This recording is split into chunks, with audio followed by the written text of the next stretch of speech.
നമസ്കാരം, പ്രവാസി മലയാളിയിലേക്ക് ഏവർക്കും സ്വാഗതം. ഇസ്രായേൽ വിഷയത്തിൽ നിലപാട് കടുപ്പിച്ച് സൗദി അറേബ്യ രംഗത്ത്. വാർത്തയിലേക്ക്.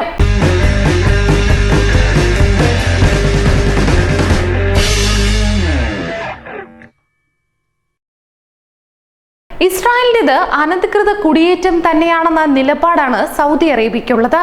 വെസ്റ്റ് ബാങ്കിലെ ഇസ്രായേൽ അധിനിവേശവുമായി ബന്ധപ്പെട്ട അമേരിക്കയുടെ പ്രസ്താവനയെ സൗദി ഭരണകൂടം പാടെ തള്ളി.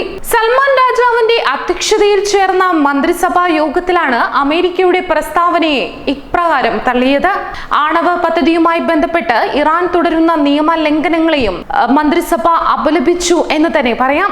അമേരിക്കയുടെ പ്രസ്താവനയെ പൂർണ്ണമായും നിരാകരിക്കുകയാണ് ചെയ്തത്.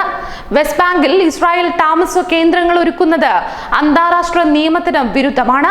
അറബ് സമാധാന ശ്രമങ്ങളുടെയും അന്താരാഷ്ട്ര നിയമങ്ങളുടെയും അടിസ്ഥാനത്തിൽ പാലസ്തീൻ ജനതയ്ക്ക് നിയമാനുസൃത അവകാശം പൂർണ്ണമായും ലഭിക്കേണ്ടതായിട്ടുണ്ട്.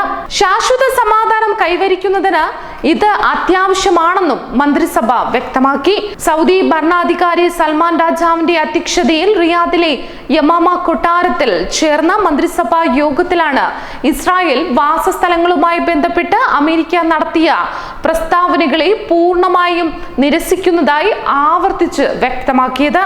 അമേരിക്കയുടെ ഇരട്ടത്താപ്പിനെതിരെ ഐക്യരാഷ്ട്ര സഭയും നേരത്തെ ഖേദം രേഖപ്പെടുത്തിയിരുന്നു. തങ്ങളുടെ നിലപാട് വ്യക്തമാക്കിയിരുന്നു. ഇക്കാര്യത്തിൽ UN നിലപാടിൽ യാതൊരുവിധ മാറ്റവും ഇല്ലെന്നും ഐക്യരാഷ്ട്ര സഭാ സെക്രട്ടറി ജനറൽ വ്യക്തമാക്കിയതാണ്. സൗദി മന്ത്രിസഭ ആണവ പദ്ധതിയുമായി ബന്ധപ്പെട്ട അന്താരാഷ്ട്ര തീരുമാനങ്ങളും ഉടമ്പടികളും അംഗീകരിക്കാതെ ഇറാൻ തുടരുന്ന പാതയും കടുത്ത ഭാഷയിൽ തന്നെ സൗദി കുറ്റപ്പെടുത്തി. എന്തായാലും സൗദിയുടെ നിലപാട് വ്യക്തമാണ്, സ്പഷ്ടവുമാണ്. ഇത്രയേ ഉള്ളൂ. സൗദി ഇസ്രായേൽ വിഷയത്തിൽ നിലപാട് കടുപ്പിക്കുകയാണ്. അനധികൃത കുടിയേറ്റം ആണെന്നാണ് സൗദിയുടെ അവകാശവാദം.